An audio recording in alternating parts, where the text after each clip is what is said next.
नमस्कार, मैं हूं पुष्पेंद्र चौधरी और आप देख रहे हैं इंडिया वॉइस। रुक करते हैं खबरों की ओर। अयोध्या से बड़ी खबर आपको बता रहे हैं। रामनगरी में आज दीपोत्सव मनाया जा रहा है। 25 लाख दिए जलाकर एक विश्व रिकॉर्ड आज बना दिया जाएगा। तो वही राम की पेड़ी पर लेजर शो का आयोजन होगा, प्रोजेक्शन, मैपिंग, ड्रोन शो और फिल्म शो का आयोजन भी साथ साथ होगा। रामकथा पार्क में 6 देशों की रामलीला का मंचन होगा।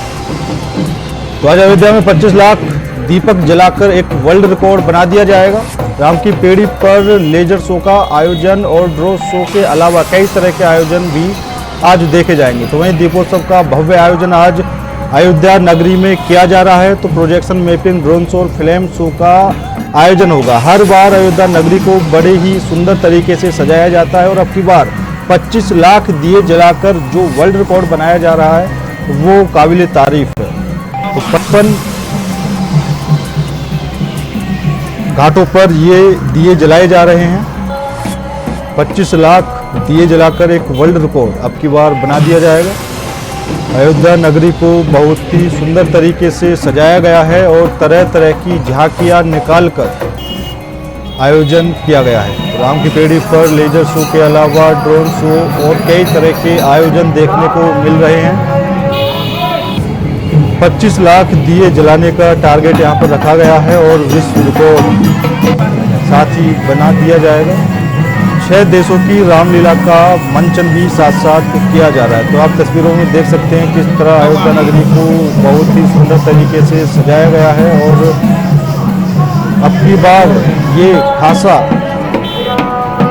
उत्साहित करने वाला है क्योंकि राम मंदिर को बहुत ही सुंदर तरीके से सजाया गया है और उद्घाटन के बाद पहली बार दीपावली का जो त्यौहार है वो मनाया जा रहा है। कल प्रधानमंत्री नरेंद्र मोदी ने भी कहा था कि 500 साल बाद श्री राम की घर वापसी हुई है और अयोध्या नगरी को इसी के चलते बहुत ही खूबसूरत तरीके से यहाँ पर सजाया गया है। आप तस्वीरों में देख सकते हैं किस तरह रैलियाँ निकाली जा रही हैं और कई तरह के कार्यक्रमों का भी आयोजन यहाँ पर किया गया है। तो अयोध्या की खूबसूरती आज के दिन अलग ही देखने को मिल रही है, जहाँ पर राम मंदिर को बहुत ही खूबसूरत तरीके से सजाया गया है और अयोध्या नगरी में 55 घाटों पर 25 लाख दिए जलाकर नया कीर्तिमान भी साथ साथ बना दिया गया है। तो आप तस्वीरों में देख सकते हैं किस तरह तरह की रैलियों का आयोजन किया गया है और 55 घाटों पर 25 लाख दिए लगाकर जो एक नया विश्व रिकॉर्ड बनाया है वो भी काबिल तारीफ है।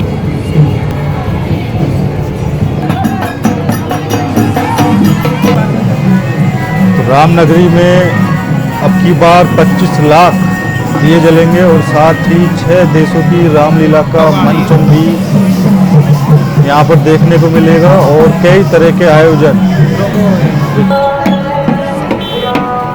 और इसी खबर पर ज्यादा जानकारी के लिए हमारे संवाददाता विनय मिश्रा हमारे साथ जुड़ चुके हैं। विनय, अयोध्या नगरी को काफी खूबसूरत तरीके से सजाया गया है, अब की बार क्या कुछ खास रहने वाला है?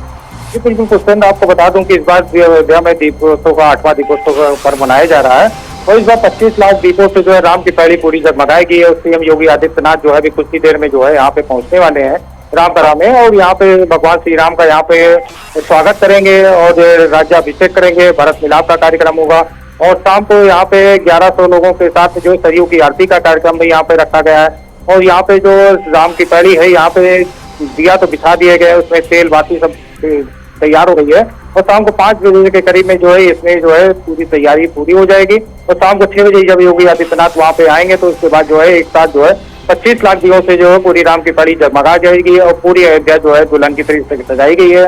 और यहाँ पे हमारे साथ जी गुरु जी महाराज जी हैं, उनसे बात करते हैं कि यहाँ पे जो दीपोत्सव मनाया जा रहा है क्या कहेंगे जरूरी? हमसो माँ ज्योतिर्गमय, अंधकार से प्रकाश में जाने के लिए, अज्ञान से ज्ञान में जाने के लिए, दुख से सुख में जाने के लिए ये दीपोत्सव का कार्यक्रम रहता है। भगवान श्री राम सारे जगत में आखिरी प्रवृत्ति को सदाचार और दैवी संपत्ति को जन जन में स्थापित कर संपूर्ण धरती पर सुख शांति परस्पर भाईचारा त्योहार की स्थापना करके लौटते तो लंका से लेकर के अयोध्या तक ऐसे दीपोत्सव सजाए गए थे, सुंदर दीपक जलाए गए थे, उत्सव मनाए गए थे। इस खुशी का प्रतीक और दूसरा माँ भगवती लक्ष्मी का पावन दिवस, पावन तिथि, पावन पर्व दीपावली है। तो माँ भगवती लक्ष्मी की कृपा तो सबको चाहिए, आस्तिक हो, नास्तिक हो, गरीब हो, अमीर हो, सबको माँ भगवती लक्ष्मी की कृपा चाहिए। और उसका कारण है माता कमला देवी पिता देवो जनार्दन बांधवा विष्णु भक्ताश्च श्लोकम भूनत्रयम्। अगर हम वसुधैव कुटुंबकम की दृष्टि से देखें तो हमारे शास्त्र कहते हैं माता हमारी लक्ष्मी भी है, पिता भगवान नारायण है और संपूर्ण लोक के सभी लोग हमारे अपने बंधुजन। इतनी जो विराट संस्कृति भारत की है, उसी का प्रतीक एक अनंत शक्ति के साथ आज और कल के पावन अवसर पर पूरे देश में विदेश में सर्वत्र हमारे भारतवासी इस पावन दीपोत्सव को दीपावली के बड़े दिव्य भव्य से मनाएंगे कि कहीं पर अज्ञान का अंधेरा न गिर जाए। अच्छा मैंने 6 देशों में भी रामलीला का मंचन किया जा रहा है, तो क्या वो अयोध्या नगरी में देखने को मिलेगी? जैसे दीपक बिल्कुल दूसरे दीपक में जला। तो सुप्रीम जी यहाँ पे आप कह रहे हो कि जो यहाँ पे रामलीला भी होगी वो बाहर के कलाकार आए हुए हैं या भगवान के राम के चरित्र का चित्रण करेंगे और रामलीला का कार्यक्रम यहाँ पे संपन्न होगा। और यहाँ पे अनेकों प्रकार के जो कलाकार जो है पर्यटन विभाग द्वारा जो है अलग अलग जगहों से आए हुए हैं, अपने कला को प्रस्तुत कर रहे हैं। जिस तरीके से तस्वीरों में भी देख रहे होंगे कि जो झांकी जो है साकेत महाविद्यालय से निकाली गई है और लता चौक तक की ये पूरी जो है झांकी जाएगी और इसका प्रबंध जो है पर्यटन विभाग द्वारा किया गया है, झांसी के और लखनऊ के द्वारा किया गया है। तो इस तरीके से जो आज यहाँ की सुंदरता है वो पूरी त्रेता युग को याद दिला गई है। और यहाँ पे पूरी अयोध्या जो है फिल्म की तरीके से सजी हुई है। शाम को होते होते नजारा यहाँ का और भी सुंदर हो जाएगा। और सुरक्षा व्यवस्था की अगर बात किया जाए तो यहाँ 10,000 पुलिसकर्मी सुरक्षाकर्मी यहाँ पे लगे हुए हैं और यहाँ पे अनेकों प्रकार की सुरक्षा व्यवस्था है, ड्रोन कैमरे से है और लेजर शो भी यहाँ पे कार्यक्रम किया जाएगा और आतिशबाजी का भी यहाँ पे कार्यक्रम है। तो यहाँ पे जो आतिशबाजी का ये पहली बार यहाँ पे देखने को मिलेगा, जो प्रदूषण पूरी तरीके से मुक्त होगा। वो 120 फीट से लेकर के 600 फीट की ऊंचाई तक की जो है आतिशबाजी का कार्यक्रम यहाँ होगा। और जो ड्रोन के माध्यम से जो है दीपों की गिनती का कार्यक्रम होगा, गणेश का वो रिकॉर्ड यहाँ बनेगा। और सीएम योगी यहाँ पे 6 बजे करीब में जो है राम की पैड़ी पे मौजूद रहेंगे। बिल्कुल विनय, और सबसे बड़ी बात यह है कि हर बार अयोध्या नगरी में दीपक जलाने के जो रिकॉर्ड बनाए जाते हैं, अब की बार भी 25 लाख दीपक जलाने का जो रिकॉर्ड बनाया गया है। इसके अलावा कई तरह की ऐसी बातें हैं। सीएम योगी 6 बजे पहुंचेंगे। सीएम योगी के अलावा और कौन कौन नेता अयोध्या नगरी पहुंच सकते हैं?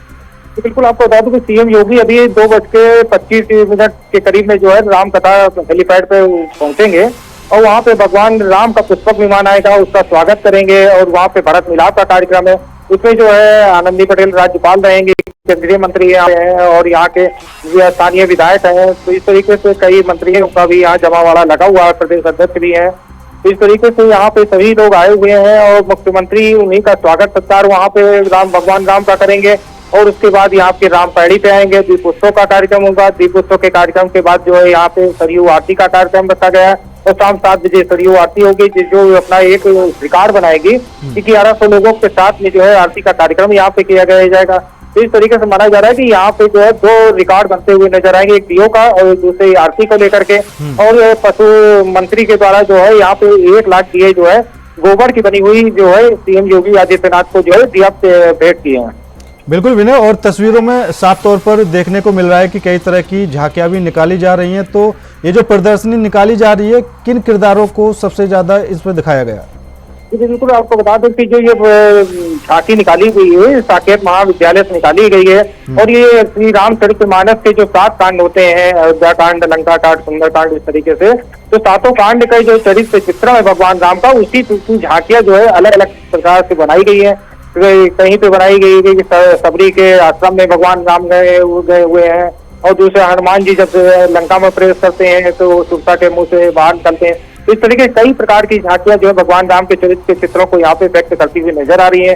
और पर्यटन विभाग द्वारा यहाँ पे ये कार्य जो है लगभग 15 दिनों से जो है साकेत महाविद्यालय के परिसर में चल रहा था, तो जिसकी आज अंतिम रूप दिया गया और सुबह 11 बजे जो है ये यहाँ पे यात्रा निकली है और ये लता चौक पे जाकर के अभी समाप्त हो गई। बिल्कुल विनय, और अभी आपने बताया कि कई तरह के आयोजन और निकाले जाएंगे। खैर, अयोध्या में आज सीएम योगी पहुंचेंगे और वहां पर जो आरती का आयोजन होने वाला है और दीपक का जो विश्व रिकॉर्ड बनने वाला है, ये बहुत ही उम्दा रहेगा। खैर विनय, ज्यादा जानकारी देने के लिए आपका बहुत बहुत धन्यवाद। तो खबर लखनऊ से है, जहां यूपी की सियासत में होर्डिंग वार थमने का नाम नहीं ले रहा है। अब निषाद पार्टी ने सपा कार्यालय के सामने होर्डिंग बोर्ड लगाया है, तो वहीं यूपी की सियासत में होर्डिंग वार थमने का नाम नहीं ले रहा है। अखिलेश यादव के आवास के सामने निषाद पार्टी ने होर्डिंग लगाया है और लिखा है 27 के सत्ताधीश। होर्डिंग का पलटवार करते हुए उन्होंने लिखा है कि होर्डिंग में 27 का नारा निषाद है सहारा। तो निषाद पार्टी की तरफ से समाजवादी पार्टी को लेकर बड़ा पलटवार यहां पर किया गया है। अखिलेश यादव के आवास के सामने निषाद पार्टी ने एक पोस्टर लगाया है और उस पोस्टर पर लिखा है 27 का नारा और निषाद है सहारा। तो कहीं ना कहीं निषाद पार्टी 2027 के आने वाले विधानसभा चुनावों में ये एक संदेश देने की कोशिश कर रही है कि निषाद पार्टी के बिना सहारे सभी पार्टियां अधूरी है। अगर सरकार बनाने की यहां पर कोशिश की जाएगी तो निषाद पार्टी का सहारा लेना पड़ेगा। हालांकि उन्होंने निषाद वोट बैंक का भी यहां पर जिक्र किया है। तो यूपी की सियासत में जो होर्डिंग वार था वो थमने का नाम नहीं ले रहा है, क्योंकि एक तरफ अखिलेश यादव ने 27 के सत्ताधारी का होर्डिंग लगाया था, तो वहीं दूसरी तरफ अब निषाद पार्टी ने भी पलटवार करते हुए अब होर्डिंग वार में कूद पड़ी है। तो निषाद पार्टी ने होर्डिंग लगाई है जिसमें लिखा है 27 का नारा और निषाद है सहारा। तो यूपी की सियासत से जुड़ी ये बड़ी खबर आपको बता रहे हैं सीधे लखनऊ से। तो लखनऊ में अखिलेश के आवास के सामने निषाद पार्टी ने भी अपना होर्डिंग लगा दिया है और होर्डिंग में साफ तौर पर लिखा है कि 27 का नारा और निषाद है सहारा। तो अब इस होर्डिंग को लेकर सियासत में आखिर क्या हलचल मचेगी वो देखने वाली बात होगी। हालांकि अभी राजनीतिक प्रतिक्रियाएं आना बाकी है और जिस तरीके से समाजवादी पार्टी बीजेपी को घेरने की लगातार कोशिशों में जुटी थी, और इसी खबर पर ज्यादा जानकारी के लिए हमारे संवाददाता मोहम्मद आसिफ हमारे साथ जुड़ चुके हैं। आसिफ, अब निषाद पार्टी भी होर्डिंग वार में कूद पड़ी है, क्या कुछ पूरा मामला है? बिल्कुल, जिस तरह से यूपी की सियासत अब होर्डिंग वार पर देखी जा सकती है। समाजवादी पार्टी ने यूपी सीएम योगी आदित्यनाथ के नारे बटेंगे तो कटेंगे पर पलटवार करते हुए सपा की तरफ से कई होर्डिंग लगाई गई। लेकिन इन सब के बीच जिस तरह से अब निषाद पार्टी होर्डिंग वार में कूद पड़ी है, निषाद पार्टी ने सपा प्रमुख अखिलेश यादव के घर के सामने ही होर्डिंग लगा दी और इस पे लिखा कि निषाद पार्टी का नारा, और जिस तरह से नारों को लेकर जो है निषाद पार्टी ने होर्डिंग लगाई है और कहा है कि निषाद ही सहारा, यानी कि 27 का नारा निषाद पार्टी है सहारा। तो कुल मिलाकर इसमें यह साफ नहीं किया गया है कि निषाद पार्टी किसका सहारा बनेगी। लेकिन अगर निषाद पार्टी के राजनीतिक घटनाक्रम की बात की जाए तो कटेहरी और मझौआ सीट पर निषाद पार्टी ने ताल ठोकी थी और 2 सीटों की डिमांड किया था, लेकिन बीजेपी की तरफ से कोई भी सीट नहीं मिली। निषाद पार्टी को निराशा हाथ लगी। कैबिनेट मंत्री ने जो है बड़े दबे मन से प्रेस वार्ता किया और उसने कहा कि अब उनका मकसद है बीजेपी को जिताना। नहीं, बिल्कुल आसिफ, अगर हम होर्डिंग में देखें तो उन्होंने साफ तौर पर लिखा है कि 27 का नारा निषाद है सहारा। तो यहाँ पर एक बात साफ तौर पर क्लियर नहीं हो पा रही है कि क्या वो अपनी निषाद पार्टी की बात कर रहे हैं या निषाद वोट बैंक की बात कर रहे हैं। देखिए, तो होर्डिंग पर अगर गौर करें तो उसमें साफ है कि वह कहने की कोशिश कर रहे हैं कि निषाद समाज जो है किसी की भी नया पाल लगा सकता है, क्योंकि जिस तरह से निषाद वोट बैंक की सियासत कैबिनेट मंत्री संजय निषाद करते हैं और निषादों के बल पर ही वह कहीं न कहीं जो है यूपी की सियासत में बने रहते हैं और लगातार वह आरक्षण के मुद्दे को लेकर उठाते हैं निषादों के, और जिस तरह से निषाद हितैषी होने का दावा करते हैं और यह कहा जा सकता है कि निषाद समाज जो है कहीं न कहीं बीजेपी के साथ खड़ा होगा, ऐसा होर्डिंग में इशारा किया गया। हालांकि होर्डिंग में ज्यादा नहीं लिखा गया है, लेकिन नारों के जरिए ही निषाद पार्टी का जो होर्डिंग लगी है, नारों के जरिए ही यह जताने की कोशिश कर रही है, बीजेपी पर एहसान दिखा रही है कि निषाद समाज जो है सहारा है तो बीजेपी का। तो कुल मिलाकर अब होर्डिंग के बाद जिस तरह से सियासी हलचल तेज हो गई है, कितना नफा नुकसान होता है होर्डिंग वार से यह देखना बाकी है। लेकिन समाजवादी पार्टी, निषाद पार्टी अब इस होर्डिंग वार में कूद पड़े हैं। किसकी नया पाल लगती है या समय बताएगा, लेकिन सियासत भी पूरी तरह से गर्म हो गई जी। चलिए, आज सिर्फ ज्यादा जानकारी देने के लिए आपका बहुत बहुत धन्यवाद। तो खबर मथुरा से है, जहां सिंचाई की नाली निकालने को लेकर दो पक्षों में खूनी संघर्ष हो गया और खेत की सिंचाई के लिए नाली निकालने को लेकर खूनी संघर्ष में दोनों तरफ से जमकर लाठी डंडे चले हैं और कई गंभीर घायल हो चुके हैं।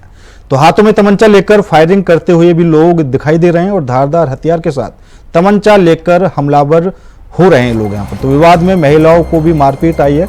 तो खेत से सिंचाई के लिए मामले को लेकर दो पक्षों में मारपीट हुई है। नाली निकालने को लेकर खूनी संघर्ष देखने को मिला है। तो दोनों तरफ से जमकर लाठी डंडे चले हैं और अब तस्वीरों में साफ देख सकते हैं तो किस तरह दो पक्षों में लाठी डंडे चलते हुए दिखाई जा रहे हैं और महिलाएं भी इस झड़प में शिकार हो चुके हैं। तो हाथों में तमंचा लेकर फायरिंग करते हुए भी लोग दिखाई दे रहे हैं। तो ये पूरा मामला सिंचाई को लेकर खेत में नाली बनाने को लेकर पूरा मामला हुआ है, जहां दो पक्षों में खूनी संघर्ष हो गया। और इतना ही नहीं, दोनों तरफ से जमकर लाठी डंडे चले हैं और महिलाओं को भी गंभीर चोटें आई हैं। तो इसी खबर पर ज्यादा जानकारी के लिए हमारे संवाददाता मोहम्मद फारूक हमारे साथ जुड़ चुके हैं। फारूक, क्या कुछ पूरा मामला है जिस तरह ये मारपीट का वीडियो वायरल हुआ? बिल्कुल, ये मामला जो है फारे के जोड़ाबाई का है, जहां खूनी संघर्ष का एक छोटे से झगड़े ने खूनी संघर्ष का रूप ले लिया, जिसमें महिलाएं समेत कई लोग घायल हो गए हैं। इसमें 4 महिलाएं भी घायल बताई जा रही हैं। इसमें एक नाली को खेत में निकालने को लेकर विवाद हो गया था और वो विवाद जो है पहले लाठी डंडे चले, उसके बाद वो विवाद खूनी संघर्ष में बदल गया। और इसमें जो एक जो वीडियो वायरल हो रहा है उसमें लोग तमंचा भी लहराते हुए दिखाई दे रहे हैं। SP city doctor Arvind Kumar का कहना है कि इसमें जो है कार्रवाई की जा रही है। जो इसमें लोग आरोपी हैं उनको बख्शा नहीं जाएगा। कई टीमें इसमें गठित कर दी गई हैं। आरोपियों को तत्काल गिरफ्तारी उनकी होगी। और एक छोटे से एक नाली के विवाद ने इतना बड़ा रूप ले लिया कि उसमें खूनी संघर्ष हो गया। जी कुछ नहीं, बिल्कुल फारूक। और ये जो खेतों के मसले होते हैं, अगर खेतों में सिंचाई के लिए नाली निकालनी होती है तो ये पटवारी की देखरेख में होते हैं। और यहाँ पर अगर उनकी देखरेख में ये मामला नहीं है और दोनों पक्ष आपस में ही समझौता कर इस तरह लड़ाई झगड़ा करके एक दूसरे के पास तमंचा लहराते हुए भी दिखाई दे रहे हैं, लेकिन प्रशासन को इसमें क्या कुछ अभी तक रुख है? जी बिल्कुल, इसमें जो है जो लेखपाल होता है क्षेत्र का उस लेखपाल की बड़ी जिम्मेदारी होती है, क्योंकि अगर कहीं विवाद होता है तो लेखपाल नाप कर जो है अपने सामने खड़े होकर इस कार्य को कराता है। लेकिन जब लेखपाल इन सब चीजों को या जो आरआई होते हैं इन सब चीजों को ध्यान नहीं देते हैं, तब जाकर जो है ये झगड़ा इतना बड़ा रूप ले लेता है। और पुष्पिंदर, इसमें जो है ये जो है क्षेत्रीय लेखपाल की और जो आरआई है इनकी बहुत बड़ी लापरवाही सामने आ रही है। और इस लापरवाही ने जो है कई लोगों पर जानलेवा हमला हुआ है और कई लोग इसमें महिला भी घायल हो गई हैं। तो इसमें 5-6 लोग जो है घायल हुए हैं और लोग खुलेआम तमंचा लहरा रहे हैं। इस पर जरूर जो है जिला प्रशासन को और पुलिस को इस पर ध्यान देना होगा। बिल्कुल फारूक। और क्योंकि महिलाएं भी इस झगड़े में मुख्य रूप से आगे हैं और वो भी घायल हुए हैं, तो क्या उनको अस्पताल में भर्ती कराया गया? जी बिल्कुल, अभी जो 5 से 6 लोग जो भर्ती हैं, जिसमें 4 महिलाएं बताई जा रही हैं, वो भी काफी घायल हैं और गंभीर घायल लोगों का अस्पताल में इलाज चल रहा है। कुछ प्राइवेट अस्पताल में भी लोगों का इलाज चल रहा है। तो इसको देखते हुए जो है 4 महिलाएं काफी गंभीर जो है घायल हुई हैं बताई जा रही हैं। और इस पर एसपी सिटी ने साफ तौर पर कहा है कि जो भी दोषी होंगे उनको बख्शा नहीं जाएगा। जी पुष्पिंदर। नहीं, बिल्कुल फारूक। जब मामले बढ़ जाते हैं तो बिल्कुल जो जिला प्रशासन है वो बिल्कुल रुख करेगा इस चीज को लेकर, लेकिन जो गांव के जनप्रतिनिधि होते हैं उनका भी एक अहम रोल बन जाता है। तो क्या उन्होंने किसी तरह की समझौता करवाने की कोशिश नहीं की? जी बिल्कुल, अभी जो है जो जुड़ावी के प्रधान है, अभी उनका कोई बयान नहीं आया है और देखते हैं कि उनका रुख क्या रहता है, उनका बयान कब तक आता है। अभी उनकी तरफ से कोई बयान नहीं जारी किया गया है, क्योंकि जो अभी गंभीर लोग हैं, जो घायल हुए हैं, उनका इलाज चल रहा है। पहले उनका इलाज होगा, उसके बाद जो है पुलिस जो जांच करेगी उसमें जरूर कुछ ना कुछ मामला सामने आएगा कि ये विवाद जो है कि क्यों इतना तेजी से बढ़ा, और एक नाली का छोटा सा विवाद और इतना जो है गंभीर हो गया और जो खूनी संघर्ष में बदल गया। और कौन लोग हैं वो जो तमंचे लहरा रहे हैं, इस पर भी जो है पुलिस प्रशासन जरूर अपना काम कर रहा है। जी पुष्पेंद्र। बिल्कुल फारूक, क्योंकि अगर हम दूसरे तरीके से इस वीडियो को देखने की कोशिश करें तो यहाँ पर साफ तौर पर दबंगई भी देखने को मिल रही है, क्योंकि एक तरफ बुजुर्ग हैं और दूसरी तरफ और जो दबंग हैं वो है। खैर, ज्यादा जानकारी देने के लिए आपका बहुत बहुत धन्यवाद। तो खबर लखनऊ से, जहां एमआई बिल्डर की काली कमाई की ईडी जांच करेगी और एमआई बिल्डर के 26 ठिकानों पर आईटी ने रेडबाजी की है। तो ताबड़तोड़ छापे के बाद ईडी का शिकंजा यहां पर कसता हुआ दिखाई दे रहा है, जहां आईटी की कार्रवाई में काली कमाई का भंडाफोड़ हुआ है। तो एमआई बिल्डर की काली कमाई की जांच करेगी ईडी। एमआई बिल्डर के 26 ठिकानों पर आईटी ने रेड की है और पूर्व आईएएस सुरेंद्र बहादुर की काली कमाई का आईटी को सुराग मिला है। तो यूपी और महाराष्ट्र से जुड़े एमआई बिल्डर्स के तार, नौकरशाहों और राजनेताओं की काली कमाई का पूरा मामला यहां पर देखने को मिला है, जहां आईटी की कार्रवाई में काली कमाई का भंडाफोड़ हुआ है। तो ताबड़तोड़ छापे आईटी और इनकम टैक्स विभाग की तरफ से, ईडी की तरफ से किए जा रहे हैं। पूर्व आईएएस सुरेंद्र इस मामले में काली कमाई का सुराग मिला है। तो सुरेंद्र बहादुर की काली कमाई का सुराग मिला है और आईटी ताबड़तोड़ छापेमारी कर रही है। तो एमआई बिल्डर ग्रुप की काली कमाई की जांच अब ईडी के हाथों में है। और इसी खबर पर ज्यादा जानकारी के लिए उत्तर प्रदेश स्टेट कोऑर्डिनेटर अनिल पाठक हमारे साथ जुड़ चुके हैं। पाठक जी, एमआई ग्रुप का एक दूसरा मामला फिर सामने आया है, जहां सुरेंद्र बहादुर की काली कमाई का सुराग मिल चुका है और ईडी छापेमारी करेगी। देखिए, अभी तक आईटी के लगातार छापे पड़ रहे थे एमआई बिल्डर्स के ऊपर। 26 ठिकानों पर ठिकाने पड़े थे, लेकिन इसके बावजूद बहुत सारी चीजें वो निकल कर नहीं आ पाई हैं। अब सरकार ने निर्णय इसको लिया है कि इसको प्रवर्तन निदेशालय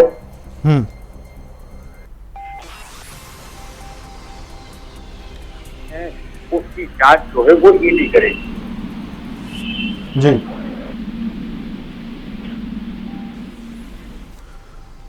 चलिए पाठक, आपका ज्यादा जानकारी देने के लिए बहुत बहुत धन्यवाद।